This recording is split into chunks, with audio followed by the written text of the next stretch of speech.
Hello student.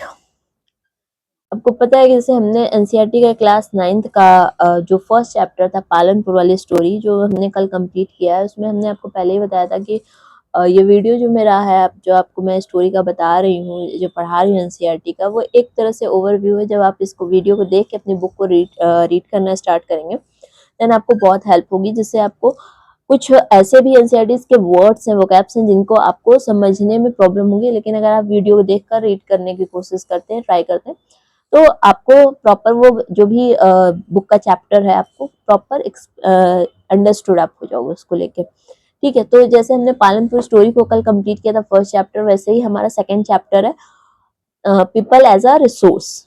मतलब हमारा NCERT का जो सेकंड चैप्टर है वो हमारा है people as a resource. Chapter का नेम ही है कि बता रहा है कि पीपल हैं और उनको हमें एज अ रिसोर्स कैसे यूज कर रहे हैं। ठीक है, एज अ रिसोर्स हमें कैसे करना है। तो पीपल एज अ एसेट्स है तो बहुत यूनिक मैनर में है। पीपल एज अ एसेट्स का मतलब क्या होता है कि दो वर्ड है हमारे, एक होता है हमारा एसेट्स और सेकंड होता है हमारा लायबिलिटी।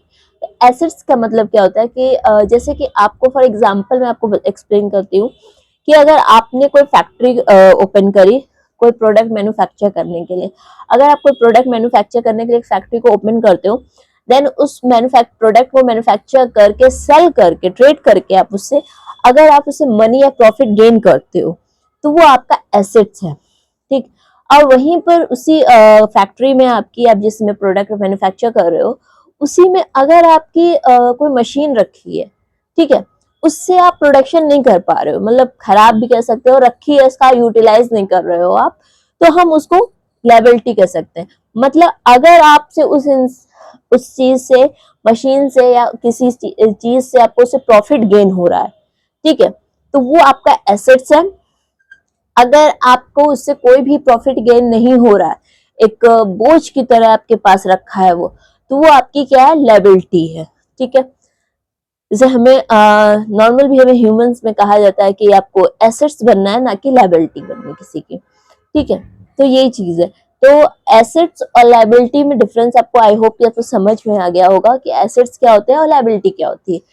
ठीक, तो पीपल एज अ रिसोर्स हमको यहाँ पे यूनिक मैनर इसलिए कहा गया, पीपल एज अ रिसोर्स जो है, पॉपुलेशन जो है वो एक एसेट्स की तरह भी हो सकती है अगर यूनिक मैनर में है। एसेट्स है तो यूनिक मैनर में है। ठीक है, आपने देखा होगा कि बहुत सी कंट्रीज हैं जिनकी पॉपुलेशन कम है और वो डेवलप्ड कंट्री है। और अगर हम इंडिया की बात करते हैं तो हमारे पास पॉपुलेशन बहुत है लेकिन हम अभी भी डेवलपिंग कंट्री। क्यों? क्योंकि यहाँ पे पीपल तो हैं लेकिन एज अ रिसोर्स नहीं है। आपको अभी भी पता है कि हमारा लिटरेसी रेट कैसा रहा है। ठीक है, नॉलेज, लैक ऑफ नॉलेज का कंडीशंस रही हैं, लोगों को अवेयरनेस नहीं रही चीजों को लेकर। तो यही क्या है कि यहाँ के लोगों को हम एज अ एसेट्स नहीं यूज करते। आज भी बहुत से लोग हैं एज अ लायबिलिटी के तौर पे। ठीक है, तो ये एक एसेट्स और लायबिलिटी को लेकर वर्ड था, पॉपुलेशंस को लेके। ठीक है, अब आते हैं, इसमें एक स्टोरी दी गई सकल और विलास की। दो फ्रेंड्स हैं, ठीक है, एक फ्रेंड का नाम है शकल और दूसरे का नाम है विलास। तो शकल और विलास की जो स्टोरी है उसमें यही बताया गया कि जो शकल होता है वो बहुत पुअर फैमिली से बिलोंग करता है। उसके फादर की डेथ हो जाती है, जब वो छोटा होता है तब उसके फादर की डेथ हो जाती है। देन वो अपनी मॉम का हेल्प करता है, अपनी मदर का हेल्प करता है, और उसकी जो मदर होती है वो फिशिंग का काम करती है, फिशिंग करती हैं, और सेकेंडली वो घर के हाउस होल्ड वर्क को कंप्लीट करती है, और उसके छोटे भाई बहन जो भी हैं वो उसी में इंक्लूड होते हैं। विलास क्या होता है कि वो एजुकेटेड फैमिली से बिलोंग करता है, उसके पेरेंट्स उस पर इन्वेस्ट करते हैं, उस पर मनी, उसको एजुकेशन प्रोवाइड कराते हैं, और वो जब बड़ा होता है तो एक कंपनी में जॉब करता है, उसमें प्रमोशन मिलते हैं उसको, और वो काफी ज्यादा उससे रिच हो जाता है, प्रॉफिट गेन करता है। तो विलास जो है वो कंट्रीब्यूशन करने लगता है, कंपनी में जाके वर्क प्रोडक्शन का काम करता है और ये सारी चीजें करता है। तो वो एज पीपल, वो विलास जो है वो एसेट का रूप हो गया, और जो सकल है वो अपना सिर्फ हाउस होल्ड को ही संभाल रहा है, फाइनेंशियली कर रहा है अपने आप को, लेकिन उसका कंट्रीब्यूशन क्या है, इकोनॉमी में उसका कंट्रीब्यूशन नहीं है। उसकी वो सिर्फ एक लायबिलिटी बनकर रह गया है। ठीक है, तो ये थी इसकी एक पीपल एज अ रिसोर्स में एक स्टोरी है जो आपको मैंने बता दी। अब इसमें कुछ टर्म्स हैं, इसमें आपको बताया जाएगा सेक्टर्स, एक्टिविटीज सेक्टर्स कौन कौन से हैं, इसी चैप्टर में है, मैं अभी आपको एक्सप्लेन करती हूँ। और अनएम्प्लॉयमेंट क्या है, एंड सेकेंडरी आपका लास्ट वन है आपके इसमें कि हम कैसे पीपल को वर्क उनसे रिसोर्स यूटिलाइज कर सकते हैं, हेल्थ केयर क्या है, ये सारी चीजें।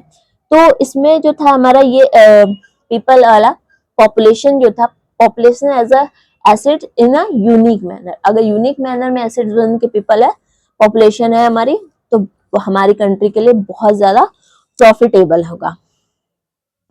ठीक है, इसी में एक वर्ड है विक्टीरियस एंड विशियस। ठीक है, human cycle of the human capital investment. Human capital investment भी यही होता है कि अगर ह्यूमन इन्वॉल्व है प्रोडक्शन के लिए, ग्रोथ के लिए, इकोनॉमिक ग्रोथ में अपना कंट्रीब्यूशन दे रहा है, तो वो क्या कहलाएगा, कैपिटल, ह्यूमन कैपिटल इन्वेस्टमेंट, उसका ह्यूमन कैपिटल इन्वेस्टमेंट हो जाए। तो एक विक्टीरियस एंड विशियस साइकिल है, ये दो वर्ड्स हैं, इसको आपको बहुत अच्छे से समझना होगा। विक्टीरियस एंड विशियस साइकिल क्या होती है, विक्टीरियस साइकिल, विशियस साइकिल क्या होती है, विक्टीरियस, well educated parent realize the value of education, proper health, etc. They offer their the kids investment allow to them the earn high. The cycle is a victorious cycle. victorious cycle क्या होती है, जैसे मैंने बताया कि विलास जो था वो एजुकेटेड फैमिली से बिलोंग करता था। अभी भी कहते हैं लोग कि जैसे कि माँ बाप पढ़े नहीं हुए तो बच्चे पढ़ लेते हैं, तो ये एक्सेप्शनल केस है। और अब तो शायद एजुकेशन का अवेयरनेस काफी ज्यादा हो गई है, तो लोग में पढ़ाते हैं। अभी भी मुझे गांव का नॉलेज नहीं है ज्यादा, फिर भी क्या होगा, विक्टीरियस क्या होता है कि अगर फैमिली एजुकेटेड है, पेरेंट्स एजुकेटेड हैं, ठीक है, वेल एजुकेटेड पेरेंट्स हैं, तो वो अपने बच्चे को इस एजुकेशन के लिए मोटिवेट करेंगे, वो उसे एजुकेशन में उसके इन्वेस्ट करेंगे, उसकी हेल्थ पे इन्वेस्ट करेंगे, ठीक है, वो उन पे इन्वेस्ट करेंगे। साइकिल चलती है, ये देखिए, अगर हमारे पेरेंट्स एजुकेटेड हैं तो उन्होंने हम पे इन्वेस्ट किया, हम हमारे जो जनरेशन आगे आएगी हम उन पे इन्वेस्ट करेंगे, ये साइकिल चलेगी। तो ये कौन सी साइकिल है, ये होती है हमारी विक्टीरियस साइकिल, जो एक वन जनरेशन सेकंड जनरेशन से थर्ड जनरेशन से फोर्थ जनरेशन तक ये साइकिल चलती, इसी साइकिल को हम बोलते हैं विक्टीरियस साइकिल, जो हमें एजुकेशन प्रोवाइड करती है, हमें एजुकेशन का अवेयरनेस है, हम अपने भी चाइल्ड को एजुकेशन प्रोवाइड कराते जाएंगे, ताकि वो और हम उस पर इन्वेस्टमेंट कर रहे हैं ताकि वो और मनी अर्न कर सके। ठीक है, ये होता है हमारा विक्टीरियस। सेकंड है हमारा vicious. A vicious cycles when a poor parents are not able to invest the children's schooling and health adequately. This can be both because of lack of resource or being awareness of advantage. The children also be low capability to earn low. अब आते हैं हमारे vicious cycle. Vicious cycle क्या होती है, just opposite. अगर parents unaware हैं education को लेके, अगर पेरेंट्स पुअर पेरेंट्स हैं, नहीं प्रोवाइड करा पाते फैसिलिटीज एजुकेशन, अगर वो उन्हें अपने बच्चे को प्रोवाइड नहीं करा पा रहे हैं, तो उनका जो चाइल्ड है, चिल्ड्रन जो भी है, उन पे क्या होगा, वो लैक ऑफ रिसोर्स के कारण वो भी उतना कैपेबल नहीं बन पाएंगे कि वो मोर मनी अर्न कर पाए। वो भी उन्हीं की तरह जैसे वो सरवाइव करते रहे वैसे वो भी सरवाइव करते रहेंगे, और उनका सर्वाइविंग प्रोसेस जो है वो सेम रहेगा। तो ये जो विशियस साइकिल है, ये ब्रेक होना बहुत मुश्किल हो जाता है। कि जैसे फॉर एग्जांपल अगर किसी के पेरेंट्स बहुत पुअर हैं, वो इन्वेस्टमेंट नहीं कर पा रहे हैं बच्चे की स्कूलिंग में, हेल्थ में अगर नहीं प्रोवाइड करा पा रहे हैं, या उन्हें अवेयरनेस भी नहीं है स्कूलिंग का या एजुकेशन का, तो अगर नहीं प्रोवाइड करा पा रहे तो उनका बच्चा भी उसी एटमॉस्फेयर में रह जाएगा। ठीक है, वो उसकी जो अपब्रिंगिंग होगी वो उसी लेवल में हो जाएगी, वो भी उसी तरह रह जाएगा। अगर उन्होंने अवेयरनेस अगर उनको आ गए एजुकेशन की, उनकी कंडीशन, फाइनेंस कंडीशन अगर थोड़ी भी ठीक हो गई, तो वो इन्वेस्ट करना स्टार्ट कर देंगे अपने बच्चे की स्कूलिंग और हेल्थ केयर पे। तो ये दो सेकंड वर्ड थे विक्टीरियस एंड विशियस, इसका मतलब यही होता है, ये एक साइकिल है। जो चलती हुई आती है। विक्टीरियस की साइकिल है तो विक्टीरियस की तरह चलती रहेगी, और वीसीएस की साइकिल है तो वीसीएस की तरह चलेगी, मे भी ब्रेक भी हो जाती है, एक्सेप्शनल केस भी होते हैं। ठीक है, सेकंड आता है हमारा इकोनॉमिक एक्टिविटी। इकोनॉमिक एक्टिविटीज क्या होती है? Economic activities ones of the added value of nation income. National income में अगर आपका मनी, आपकी इनकम एडेड होती है, ठीक है, आपकी इकोनॉमी में आता है, they produce new well and offer the service. नई नई चीजें आप ऑफर कर रहे हो, इकोनॉमिक को ग्रोथ कर रहे हो, तो यही हमारे इकोनॉमिक एक्टिविटीज कहलाती है। इकोनॉमिक एक्टिविटी थ्री टाइप्स की होती है, सेक्टर्स होते हैं इसके थ्री। पहला होता है प्राइमरी सेक्टर, सेकंड होता है सेकेंडरी सेक्टर, एंड थर्ड होता है टर्सरी सेक्टर। प्राइमरी सेक्टर में क्या होता है? Horticulture, agriculture.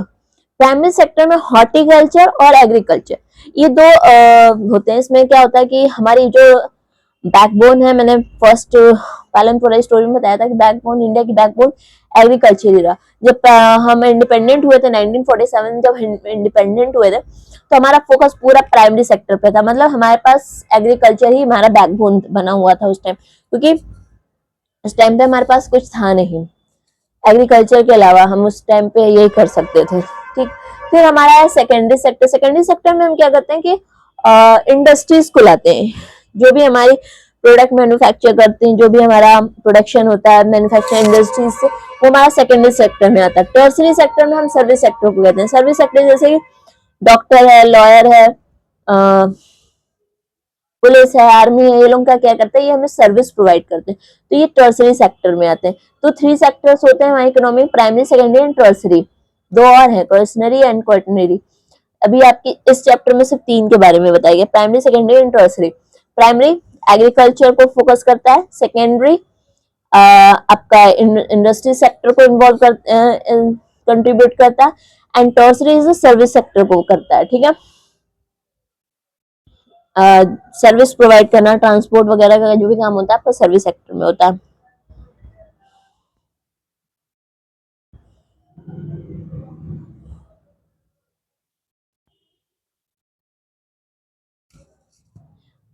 अब आते हैं, education is an investment for the individual on new possibility and new values. अगर आप ये एजुकेशन में इन्वेस्ट करते हो, आप किसी के भी एजुकेशन, अगर आप अपने बच्चे के एजुकेशन में इन्वेस्ट करते हो, तो उससे आपको क्या होगा कि एक नई पॉसिबिलिटी होगी, नई चीजें आएंगी, वैल्यूज नई ऐड होंगी, नया इम्प्रूवमेंट दिखेगा। देखिए, वीसीएस की जो साइकिल है वो ब्रेक तो करनी पड़ेगी हमें, क्योंकि हम टाइम टू टाइम हमें अपडेट होना पड़ेगा। हम अवेयर नहीं है, अगर एजुकेशन को लेके, हेल्थ को लेके अवेयर नहीं है, तो हम अपने चाइल्ड से एक्सपेक्ट करेंगे, चिल्ड्रन से एक्सपेक्ट करेंगे, तो वो उनसे जनरेशन जनरेशन हम अपडेट होते जा रहे हैं। ठीक है, और हमें वीसीएस की साइकिल तोड़नी पड़ेगी। जब हम वीसीएस की साइकिल को ब्रेक करेंगे, तभी जाकर कहीं ना कहीं हम विक्टीरियस में इन्वॉल्व होंगे, विक्टीरियस की साइकिल में आएंगे। ठीक है, सम हमें कुछ चीजों पे फोकस करने का भी है, जैसे कि हमने बताया आपको कि एजुकेशन जो विक्टीरियस एंड वीसीएस साइकिल है वो तो है, पर हमें कुछ चीजों पे और हैं जो उन पे फोकस करना होगा, कि लोग अवेयर तो हो रहे हैं। जैसे कि girl education must be consider, हमें गर्ल्स के लिए एजुकेशन जो है वो भी कंसीडर करना होगा, कि गर्ल्स को भी एजुकेशन प्रोवाइड करे। ऐसा नहीं है कि वुमेन्स इन्वॉल्व नहीं थी वर्क में, वुमेन इन्वॉल्व है, लेकिन उनका जो है वर्किंग प्रोसेस जो है, वर्क जो है वो इन्वॉल्व नहीं होता इकोनॉमिक एक्टिविटी में। जैसे आपने देखा होगा कि पालनपुर की स्टोरी में ही था कि उसकी मदर भी इन्वॉल्व थी, उसके चिल्ड्रन भी इनके इन्वॉल्व थे फार्मिंग में, बट वो एक तरह से अनएम्प्लॉयड ही कहला रही थी। ठीक है, तो एजुकेशन अगर हम चिल्ड्रन गर्ल्स को भी प्रोवाइड कराएंगे, तो हमें फोकस करना है कि गर्ल्स को भी एजुकेशन प्रोवाइड कराई जाए, ताकि वो भी इकोनॉमिक एक्टिविटीज में अपना कंट्रीब्यूशन कर सकें। स्किल्स ट्रेनिंग देनी होगी, should be through the vocationally education. Training देनी होगी, स्किल ट्रेनिंग, आपको एजुकेशन के साथ साथ स्किल्स आपके अंदर डेवलप करना होगा, ट्रेनिंग देनी होगी आपको, ये सारी चीजें इसमें बताई है। और कुछ ऐसे स्कूल्स भी हैं, जैसे Navodaya Vidyalaya and government school should be provide the free education. कुछ ऐसे स्कूल्स हैं जो एजुकेशन फ्री प्रोवाइड करते हैं। जैसे आपको पता होगा एक अभियान चल रहा था 2010 के टाइम पे, सर्व शिक्षा अभियान। सर्व शिक्षा अभियान, जिसमें था कि 6 to 14 ईयर तक के चिल्ड्रंस को फ्री एजुकेशन दिया जाएगा। साथ ही में उन्होंने कुछ टाइम बाद mid day meal, Indian government ने, सेंट्रल गवर्नमेंट थी जिसने ये स्टार्ट किया था मिड डे मील वगैरह, मिड डे मील स्टार्ट किया था, जिससे बच्चों को वन टाइम पे न्यूट्रिशन फूड प्रोवाइड किया जाए। इसलिए भी था कि वो थोड़ा स्कूल है मील के लिए, लेकिन इसका मेन मोटिव जो था इसके पीछे का वो यही था। पहले तो सबको एजुकेशन प्रोवाइड कराना, सेकंड क्या था, प्रॉपर वन टाइम का उनको प्रॉपर न्यूट्रिशन प्रोवाइड कराना, फूड बच्चों को, इसलिए हुआ था। फिर क्या था, literacy rate act to the indicated education 1951 18% to 74% in the 2010 has been increase. अच्छा, जब एजुकेशन सर्व शिक्षा अभियान वगैरह जब स्टार्ट किया था उन्होंने, एजुकेशन की, जब गवर्नमेंट ने एजुकेशन पे काम करना स्टार्ट किया, इंडियन गवर्नमेंट का काम है वेलफेयर करना, और उसने स्टार्ट भी किया। तो जब ये स्कीम उसने स्टार्ट किया तो बोला कि 2010, हाँ 10 के अप्रोक्सीमेट उन्होंने स्टार्ट किया था, और 10 में ही उनकी जो लिटरेसी रेट थी धीरे धीरे इंक्रीज होने लगी, एजुकेशन की तरफ लोग बढ़ने लगे थे। फिर आते हैं हेल्थ पे, हमारा आता है नेक्स्ट, आता है हमारा हेल्थ। हेल्थ पे क्या था, फोकस करना था policy of India, the welfare of family, ability of to the health care. देखो, एजुकेशन प्रोवाइड करा दिया, स्किल्स डेवलप कर दिया पीपल के अंदर, तो ये बस इतना ही नहीं है, सेकेंडरी हेल्थ भी तो इम्पोर्टेंट है। अगर किसी की हेल्थ ही नहीं अच्छी होगी तो वेल एजुकेटेड होके और स्किल्स डेवलप करके वो अंदर क्या करेगा, कुछ नहीं करेगा। आपने जैसे देखा होगा कि हेल्थ अगर आपको अच्छी नहीं मिल रही तो आप एजुकेशन में भी कंट्रीब्यूशन नहीं कर सकते। जैसे भूख लगी है आपको, फॉर एग्जाम्पल अगर आपको भूख लगी हो, आपसे कह दे कि आप इतने एजुकेटेड हो, आप ये काम कर दो, आप ये पढ़ा दो, तो नहीं पढ़ा पाएंगे। तो अगर हम हेल्दी हैं तभी हम कुछ कर पाएंगे, हेल्दी ही पर्सन कुछ कर पाएगा। पीपल एज अ रिसोर्स का मतलब ये भी है कि भाई हेल्दी होना भी इम्पोर्टेंट है। अगर हम हेल्दी ही नहीं है तो हम क्या करेंगे।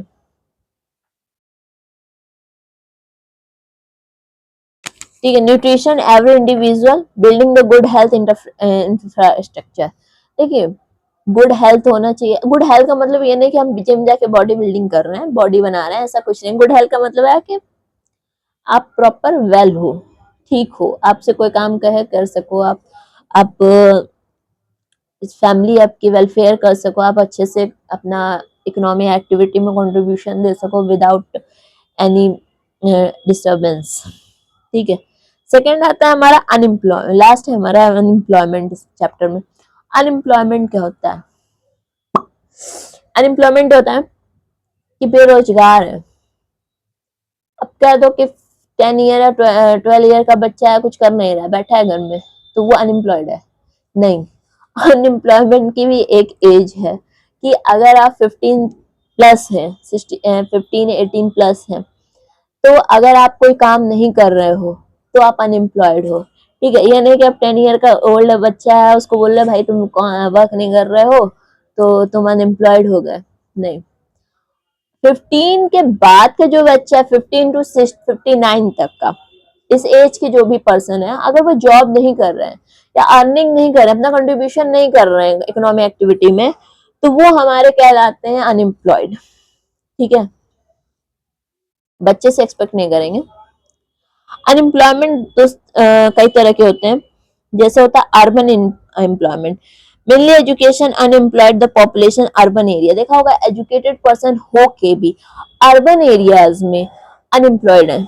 क्यों है वो? क्योंकि उनको उस टाइप की जॉब नहीं मिल पाती। जैसे अब प्रॉपर गवर्नमेंट ने स्कूल ओपन कर दिए, कॉलेजेस ओपन कर दिए, एजुकेशन प्रोवाइड करा रहे हैं, डिग्रीज दे रहे हैं, सब कुछ कर रहे हैं, लेकिन फिर भी लोगों के हाथ में जॉब नहीं है, अनएम्प्लॉयड है। क्यों है?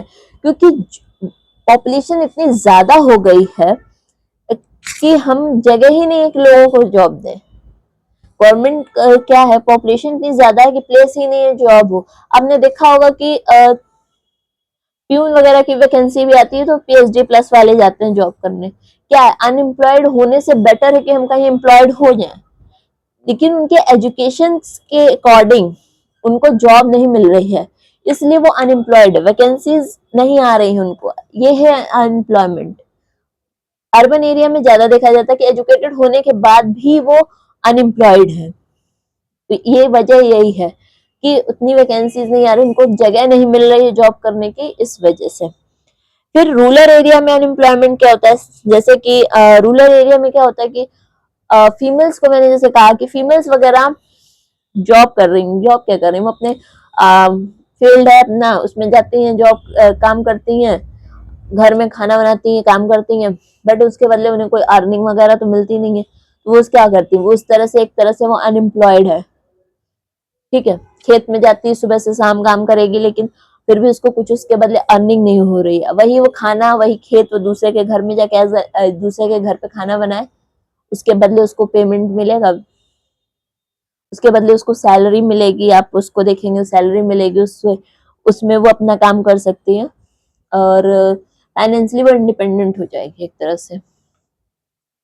और अगर एज अ लेबर उसे कोई हायर करता है तो फिर वो जाकर वहां भी करती है, तो उसके बदले उसको वेजेस मिलती हैं, वो भी इंडिपेंडेंट है और अपना कंट्रीब्यूशन कर रही है।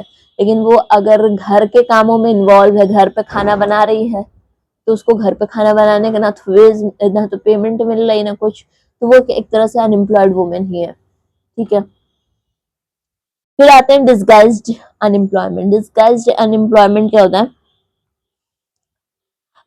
in this people might be appear to have a work but not more do same work than the actual requirement। मतलब वो वर्क, वही जैसे मैंने कहा ना कि एजुकेशन है, उसको उस वर्क के लिए स्किल्स है, लेकिन उसको वर्क नहीं मिल रहा है, वो कैपेबल है, एज अ ह्यूमन रिसोर्स है वो, ठीक है, लेकिन वो क्या कर रहा है कि उसको जैसे कंट्रीब्यूट करना है, तो वो कंट्रीब्यूट नहीं कर पा रहा है, इकोनॉमिक एक्टिविटी में वो कंट्रीब्यूट नहीं कर पा रहा क्योंकि उसको प्लेस नहीं मिल रही है। सीजनल अनएम्प्लॉयमेंट क्या होता है, सीजनल एम्प्लॉयमेंट ज्यादातर विलेजेस में देखा जाता है कि जैसे सीजन हुआ तो उनके पास जॉब है, तब तक वो काम कर रहे हैं, अपना फील्ड में वर्क कर रहे हैं, क्रॉपिंग कर रहे हैं, हार्वेस्टिंग कर रहे हैं, प्रॉपर कर रहे हैं। लेकिन जब वही सीजन खत्म हो गया तो भाई सीजनल है, तो उतने टाइम के लिए वो क्या हो जाएंगे, बीच में वो अनएम्प्लॉयड हो जाएंगे।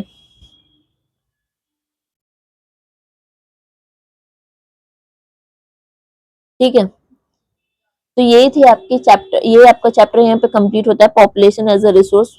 पॉपुलेशन एज अ रिसोर्स आपको पता चल गया। विलास की स्टोरी आपने इसमें क्या क्या देखा, स्टोरी ऑफ सर्कल और विलास, दोनों फ्रेंड की स्टोरी आपकी कंप्लीट हुई। इकोनॉमिक्स एक्टिविटीज में मैन और वुमेन का कितना कंट्रीब्यूशन है ये आपका क्लियर हो गया। सेकेंड है क्वालिटी ऑफ पॉपुलेशन, अगर हेल्दी है, एजुकेटेड पॉपुलेशन है, तो वो अपना कंट्रीब्यूट कर सकती है, एजुकेटेड है, हेल्दी है, स्किल्स डेवलप्ड है ह्यूमन में, तभी वो as a people as a resource ही वर्क करेगा।